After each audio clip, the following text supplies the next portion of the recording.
Hey, this is Gerd Handel, and welcome to the Inner Light Project. This show is for anyone who's wanting to lead a happier, healthier, and enlightened life. Create more self-love, inject more joy and abundance into their daily life. Join me for inspiring interviews and spiritual topics so you can shine your inner light.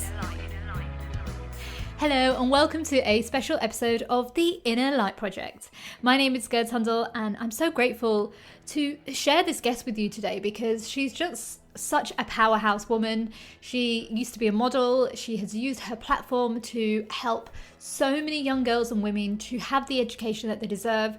And she's also worked with so many big names across the world. And I think it's just so important to hear what Dayle's saying today because every young girl and woman deserves the right to an education. Because when we educate one girl, we educate a community. Dayle Haddon is the founder and CEO of Women One and is helping to raise awareness about the barriers to education around the world. She previously had a successful career in the beauty and fashion industry, modelling for L'Oreal, Revlon, and so many more. Hi Dayle, I'm so grateful to have you on the show and thank you for joining us today. I'm thrilled to be on, Gertz. Thank you so much for having me and thinking of me, and all the listeners that are out there. I welcome them as well and hope that we will have a really exciting exchange today. Oh, bless you. I'm just so excited to just chat with you because just hearing about your story and the amazing things you're doing in the world, it's just so beautiful to hear and see. Oh, thank you for saying that. You know, I think there are a lot of unsung heroines out there, and a lot of people are doing wonderful things in the world, in their community, in their home that the world doesn't hear about. So when we talk about what I'm doing, you know, I'm grateful that I have a platform to speak about it. But at the same time, I want to include those people who are listening or out there who are doing things and not maybe getting the accolades. Bravo to you. And keep going. That's so true, because when we all work together, that's when the magic happens. Yes, and sometimes it's your role to be out there in the lead and to have your things that you are doing to uplift and to do the positive results in the world highlighted, and sometimes it's not. And sometimes things, for me too, it's not highlighted. I can work like the Dickens and not get highlighted. But I think we have to tell ourselves the most important thing that something is done, whether it's anonymous or highlighted, that we do work together and that we do aim for the highest good for all. I love that. Yeah, that's so true. Can you tell us what your life was like before you created Women One? Well, I think I have had a life that interests me. I'm interested in it.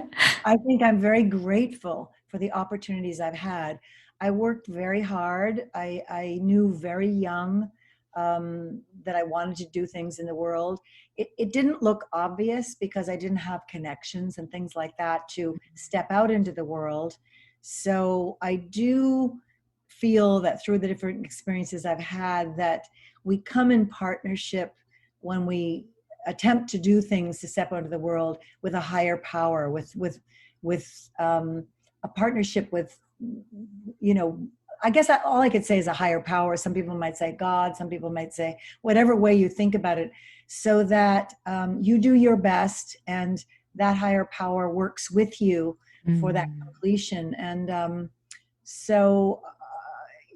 I think that whatever you wish for or want for, that you keep going and doing it, because magic does happen in the world. And, there's a great saying, self-effort and grace are two wings of the bird.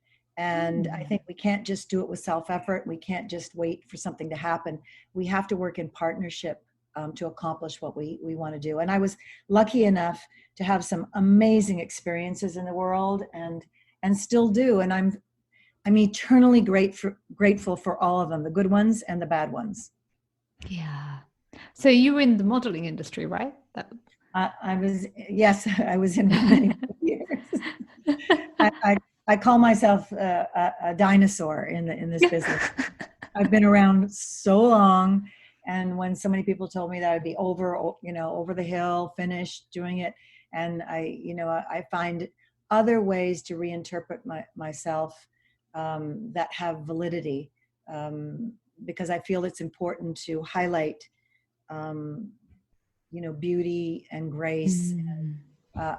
at all ages and stages of life, that it's just not the ownership of one age, that once one is connected to beauty in one's life, one should be beautiful, and we're defining it differently as we age, but all one's life, and that's what you're looking for. And that's when I was told by the industry, you're so finished and over the hill and you won't work again. I was Wow.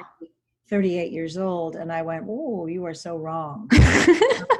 So because I'm only at the beginning, I don't even know who I am yet, so Mm. that was the beginning of really saying I had to work with women to help define what is this thing they are calling beauty, and how Mm. can we together define it that's much more 360 and much more encompassing, and includes actions as well as physical traits, your heart and how you feel inside and how you treat people, and are you generous.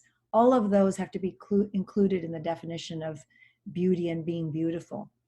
Mm. That's so true. It's what's inside as well, like that your heart, like you said, your heart, and that reflects on the outside of who you are. Yes, I don't think you can be a truly beautiful person or perceived as a beautiful person if you don't like yourself, like who you are, and like how you treat people.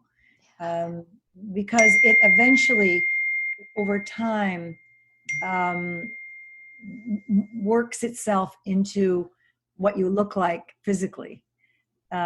So if you're mean and angry and jealous and envious, it is going to show on your face. And you are, no matter what kind of great DNA you were born with, it's not going to hold, and vice versa. We all have had that experience where you walk away from somebody and you go, oh my God, that person was so beautiful.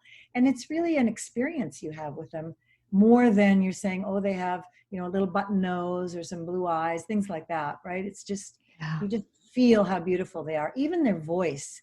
If you listen on the phone, I was with my daughter yesterday, and we were talking to two people in a crisis situation on the phone, and we both looked at each other and said, oh my God, that person is beautiful. So, Oh, so you can even hear it in somebody's voice if they're a beautiful being. yeah, that's so true. I'm grateful for you saying that, because it's interesting, like even with my journey. So like before I was in the journalism world and I was very serious and very like alpha female. Yeah. And you could see that on my face, like just like you said. And then it was about 2012 when I kind of like went on this journey of just like healing and really discovering who I was and peeling the layers. And in that process, funny enough, I entered a beauty pageant as a joke. Wow. It was one of those things. I entered the Miss India UK competition, got into the finals, and then quit because I was just doing it for a joke. Oh, But wow. yeah, but at the time, that gave me so much confidence that I needed, that I didn't know that I needed in that moment. It was like Yeah. almost being on that catwalk was like me saying goodbye to my old life and saying yes to who I am. Yes. Yes. And I it was, understand. yeah. And it was just, I don't know, it really helped to shift my perception of who I was, because I always thought, like growing up, you become who you are and then that's it. But really, we're always evolving. And I didn't know that at that time. And that was that journey where I was evolving, but I didn't know where I was going. I just knew it was a new destination. And going on that catwalk was just like, it's a fresh start.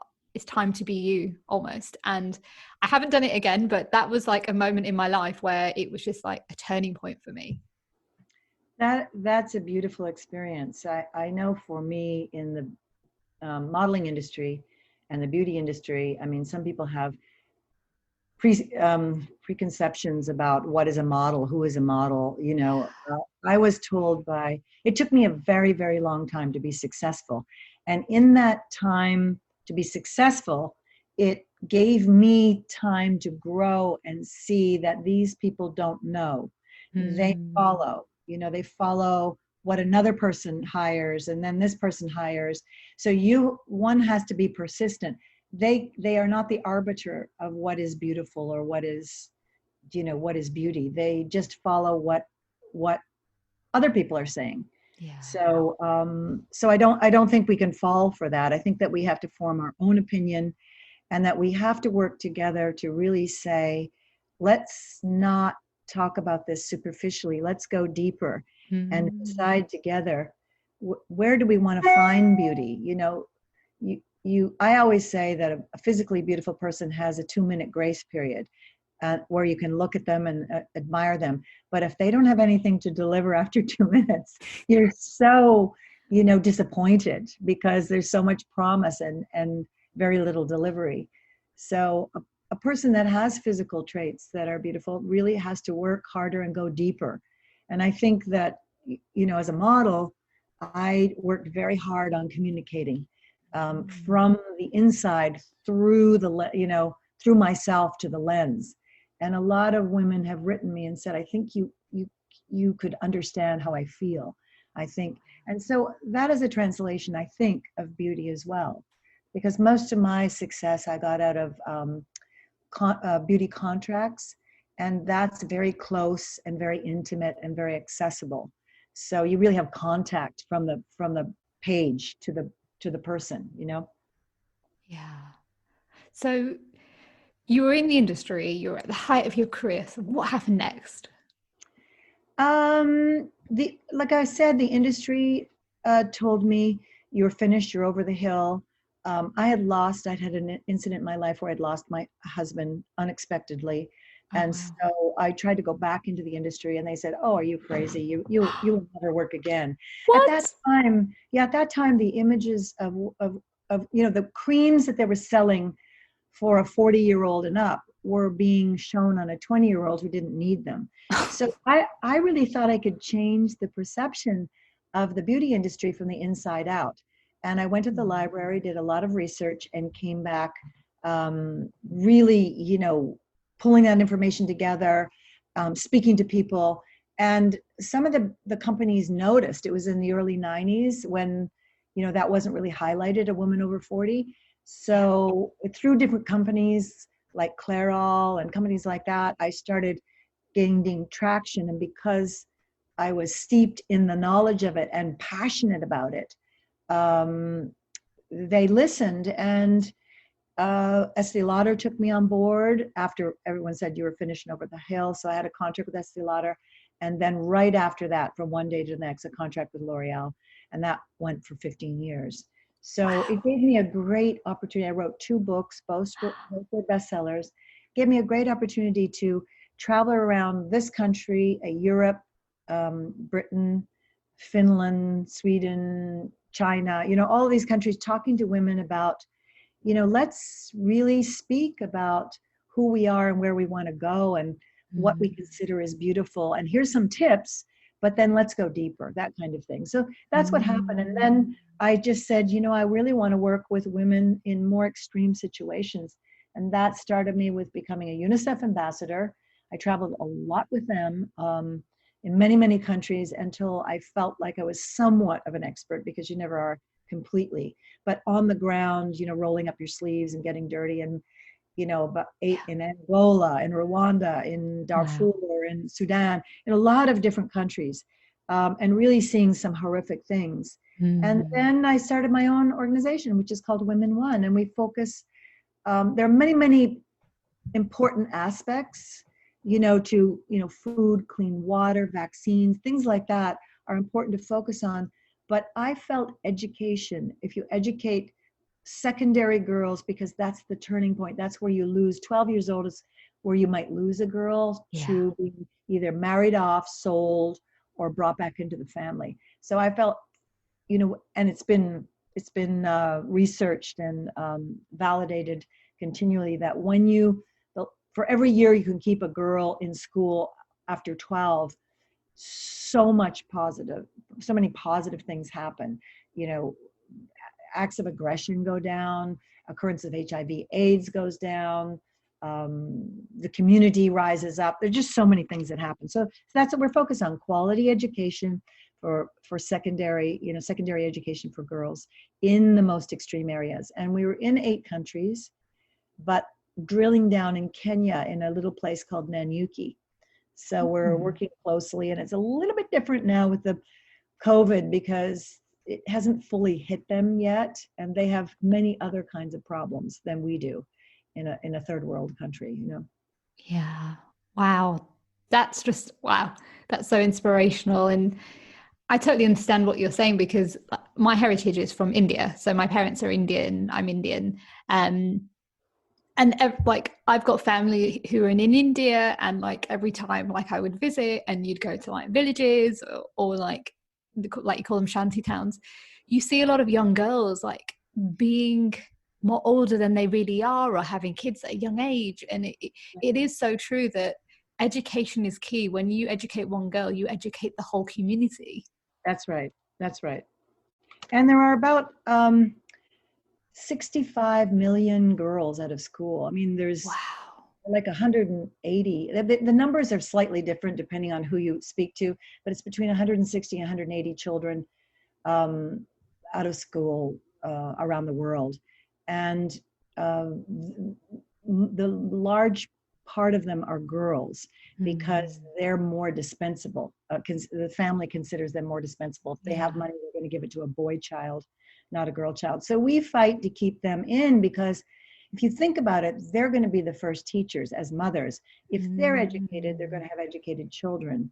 And, we see unbelievable improvement by, within the community and within some of those things that I mentioned to you, like diseases, keeping them, if a mother can just read, she has 50% chance her child will live beyond the age of 5 if she can just read. Wow. So, there's lots and lots of things that are really interesting. I was in Turkey and I was in a class for 60-year-old women that were learning to read for the first time.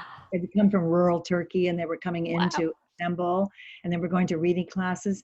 And one woman came in late and she came in bursting with excitement. She said, for the first time I could read the bus, to go to the hospital to get the medicine for my children of where it was going because of my classes. And she was in her 60s. So it's just like that we take it for granted, but it must be so liberating and must be just so exciting to think that they can help their family in that way just because they can read the directions on a bus, No, it is true. Actually, I'm laughing because funny enough, my mum's mum, so my grandma, she couldn't read or write, and she used to catch the bus, but she used to look at the numbers like there was squiggles. And so my mum was obviously the first to be educated as a woman in her family, and then obviously she educated me. But I can see how when one child is educated and how it goes down generational, it does make a difference. Yes, you influence the next generation. And that's what we're hoping for. I mean, some of our girls they have the dreams just like we do. They want to be engineers or pilots or teachers or nurses or doctors. Now, they all won't be that, but just getting through high school is a tremendous asset for them. And I speak a lot with their moms, and their moms either have had no education whatsoever, and I've held the mom's hand and they've cried and said, that's what I wanted all my life, is to be educated. And so they clean houses or they do menial work of selling vegetables or cleaning houses. But they said, they say to me, the thing I want the most are my girls will get an education because I didn't get an education. And when you sit and you go through that, you just, you're humbled by the simplicity of their wishes and desires. And when I come back here, it opens up my own world, and I feel how grateful I am that we have, running water and electricity and just simple things like that, and enough food. Our girls, it's in such, our girls now in Nanyuki, they're in such difficulty because they don't have running water, they don't have electricity, so they can't Wow. wash and clean themselves. They can't get the education. They have to now repeat a year Oh, no. because they have a different education cycle. So we did an emergency COVID fund that I did during COVID, and we did raise over 26,000, which is pretty phenomenal considering Amazing. dollars. That is considering what was going on, and I did it from my home here, and just through the generosity of people and understanding what the need was. It was so extreme. It can't distance because the mothers have to go out. Usually they're all single mothers. They have to go out each day to like sell vegetables or dig in a field or clean a house. So what we're trying to do is get their education digitally, to change it to digital education so they can keep up. So it's very disappointing that they have to repeat the year now, because the Kenyan government said, too bad, you can't do it. We don't care about the COVID. You must. So we're not counting what you've already done. So, and there is another added part. Our new girls, we give special education that we feel is needed, like leadership education and sex education. And without the sex education, they don't understand how all that works. So many of them are getting pregnant. And so we're trying to see how we can continue that digitally. That's powerful, because a lot of people don't realize in the Western world what it's like in those countries, because they don't even know the word no, because the way they've been brought up. And I understand this being from an Indian culture, it's that people pleasing mentality. You listen to what the elders say, they're right, your husband is right and you're wrong, kind of. It's that kind of mentality out there. And when a woman doesn't have education about sex, or like, it sounds silly, but even like sanitary towels, that a lot of them don't even know how to like protect themselves or keep themselves clean. It makes a difference. Yes, they also don't know that they have rights. Yes. There are world rights for children, and that's one of the classes, specialty classes we give them, their leadership skills, to say you have the right, like you said, to say no. You have the right for an education. You have the right, so that they can be empowered to stand up to men or other people that might want to convince them otherwise. And a lot of them are told by men, I don't know how graphic we can get, but if they go for it, go for it. Okay. So just that if a lollipop will stop them from getting pregnant. Yeah. So that we're going, oh my God, we need specialty sex education here. Yeah. So we did that, very graphic, showing them how everything works, and this is how a baby is made and things like that. So a lot of them don't have that information, so they don't understand. And a lot of schools in Africa, if you are pregnant, you are not allowed to go to school. So they don't have childcare, so they have to drop out, and then it's probably a life of poverty, so. Yeah. So that's what we work on, and it's very exciting and it's very rewarding. And usually I go once a year to meet with the girls and see their progress and everything. And it's really, really emotional. I mean, we end up hugging and crying and laughing. But I can't, because of the COVID. I can't go this year. Usually August is their winter, so it's cooler to go, and it's when we have them in are called our Center of Worth, where we have special education during their break, so that they don't get into any trouble and they keep the education seamless, I was just going to say, I thank you for doing what you do, because it does take somebody like yourself and many other people to really go into these places and realize, like, we as women, we have power.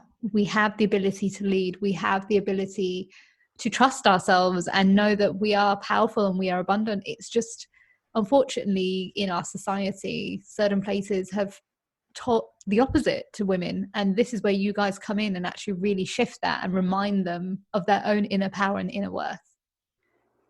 Absolutely. I think we all have to know our inner power and what we're capable of, and not be, I love this expression, they calling people sheeple, you know, to really think for yourself. And there are popular opinions swaying out, and really to do your own research and really have an inner connection to say, does this sound correct? Does this feel correct? I'm a meditator from way back, so that's really important for me to keep positive and to be receptive to wisdom that comes in. I find that through regular meditation practice, first of all, you have access to your own wisdom, but then solutions can come throughout the day to problems that look insurmountable. It'll just like pop in your head because you're clearing out your inner state, so that higher things can come in. It's like, it's hard to live in a messy house, and our mind is constructed to think, and you can't stop it, but meditation helps you go beyond it, so that you can go to a wiser place. Not that the mind isn't great, because it can help you figure things out, but for really deep things and deeper wisdoms, I guess, and insights, it's better to go into, an alpha state, and where you have access to those higher wisdoms. Yeah, absolutely. I agree with that. I'm the same. I have to meditate every day. I feel messy if I don't, and I don't feel centered,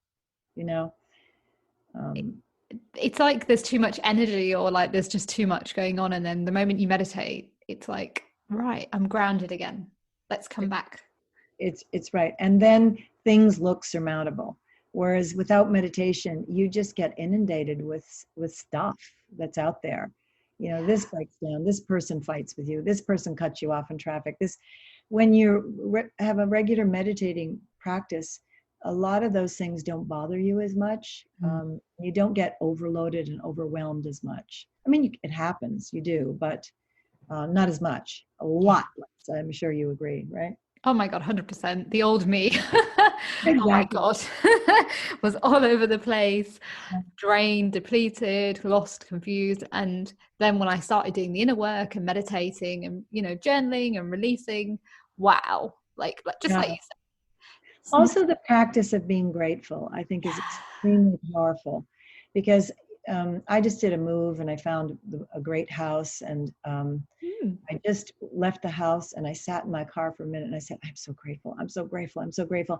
And it wells up this incredible emotion of gratitude for being, for existence, for your life, for being alive.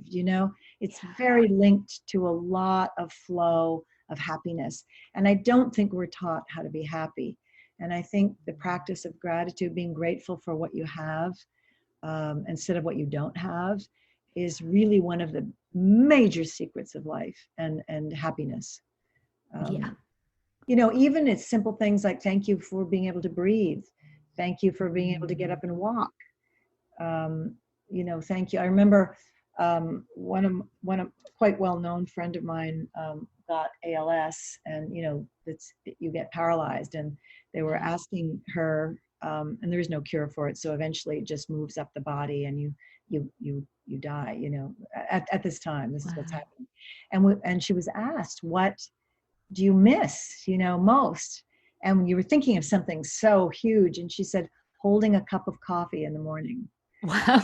Yeah. So they just things like that. So that's why with what we have, I know there's lots of lists of what we can think we don't have that we want, because that's human, just, I want this, and I want a boyfriend, and I want to be married, I want children, I want, a job, a better job, but I think if we stop for a second and say, well, what do I have that I'm grateful? I'm grateful that I can breathe. I'm grateful that I can taste food. I'm grateful that I have food, right? Yeah. So I think it's a great, go ahead. So I was just going to say, I relate, because that's one thing I have to do every day. Like I do it during the morning. Like I'll just say three things that I'm grateful for, and at night time, whoever I'm with or talking to, I'll always like say what I'm grateful for, 3 things, and they'll say the same thing, and then Oh, maybe manifest 3 things, because I think life is like, there's so much going on during the day, and when we just say what we're grateful for that day, it really makes you realize that those little things mean nothing. yes, exactly. And we are programmed that when you acquire things, you want something else. As soon as you get, so that's not going to stop. That is not going to be the seat of happiness. I mean, momentarily it is, but not. I mean, if you get a new car, you might be happy for a second. Yeah. Maybe a little bit longer than a second or something, but eventually, you'll want something else. So that's normal. So that's not where it lasts. You want lasting happiness is gratitude, is in that area of gratitude, leading a meaningful life, being thoughtful and kind to people. I think that's really underestimated. Kindness, gentleness of people, inclusion of people is underestimated. I think people are, we're inundated with messages all the time to be thin, rich, famous, popular, blonde maybe. Do you know what I mean? It's just so many things, to be fashionable, and those things don't last. I mean, it's nice for a moment, but I'm in the country now. I've been fortunate enough to be with my family and be in the country, and I find so much gratitude by being around nature. It's so permanent and real and truthful in the way it functions, so yeah, I'm very grateful. So what I decided, it was so powerful to me that I decided during this the silver lining for me is I decided to leave the city and got a place in the country. That's my big change from this time, to say, this is what's real and it supports my values, and I value this kind of living, not the living in a city where everyone is fighting each other and it's all about appearances and status.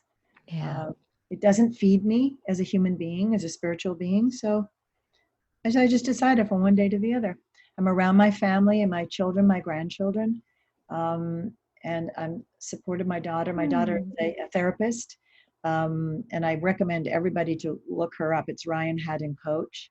She does incredible work. And so I've been helping out with the children here while she's been helping other people. Wow. It's like a kind of theta. It's called theta meditation, where she can go deep into meditation and change the structural programming in your life for the better, with you. So it's very, very interesting what she does. So I recommend to anyone listening to look her up. It's Ryan Haddon Coach. Amazing. And say anybody wanted to help with the charity or send any funds, where can they find you? Oh, please do connect with me, even if you want to chat. I'm an Instagram person more than anything. So you can reach me at Dayle Haddon. That's on Instagram, DayleHaddon. I post a lot of what we do on that. We also have on Instagram is Women One, and that's there's 2 ways of spelling it. Our website is womenone.org. That's WOMENONE.org. So you can log on there and see what we do. And on Instagram, you can, it's women, WOMEN, number 1, then ONE. So we couldn't get the property right. So that's why there's 2 of them. But and you can see it's a circle. It's a circle with a 1 in it, a red 1. So both of those are good. I don't do Facebook much, but I do Twitter too. I'm Daily Thought on Twitter, but DAYLEY Thought. But I mostly do Instagram. I don't know what your listeners do, but you could reach me or just reach out to info@womenone, and I will follow up. I will follow up. Perfect. Yeah, definitely. Everyone's more like Instagram these days.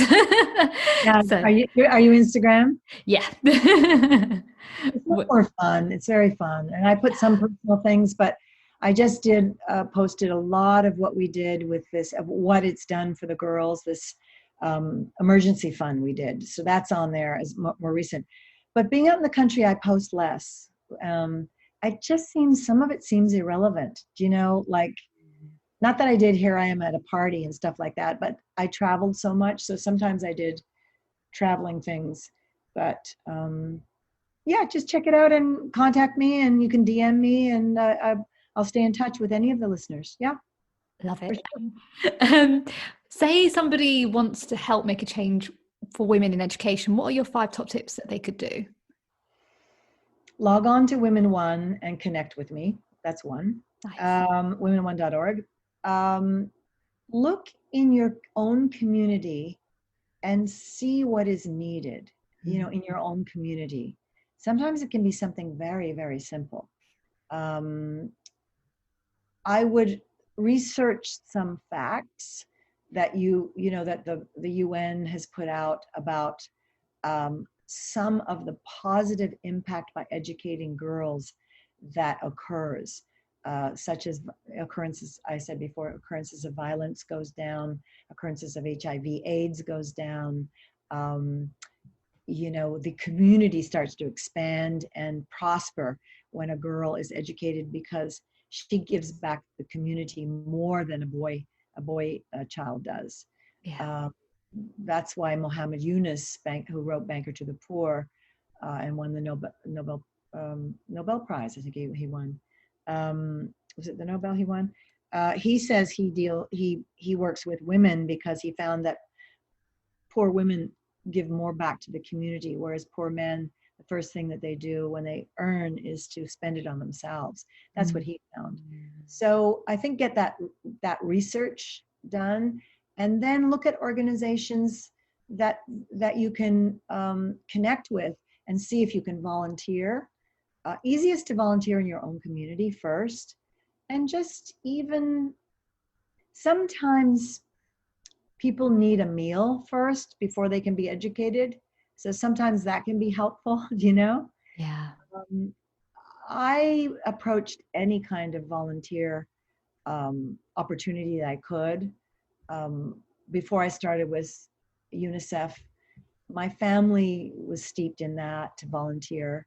And, just being helpful makes you feel good about yourself. It makes you feel that you've used your time. If you're, sitting on a couch and watching TV, after a while, sometimes you can just feel drained, and not feel that good of yourself. But if you can get off your butt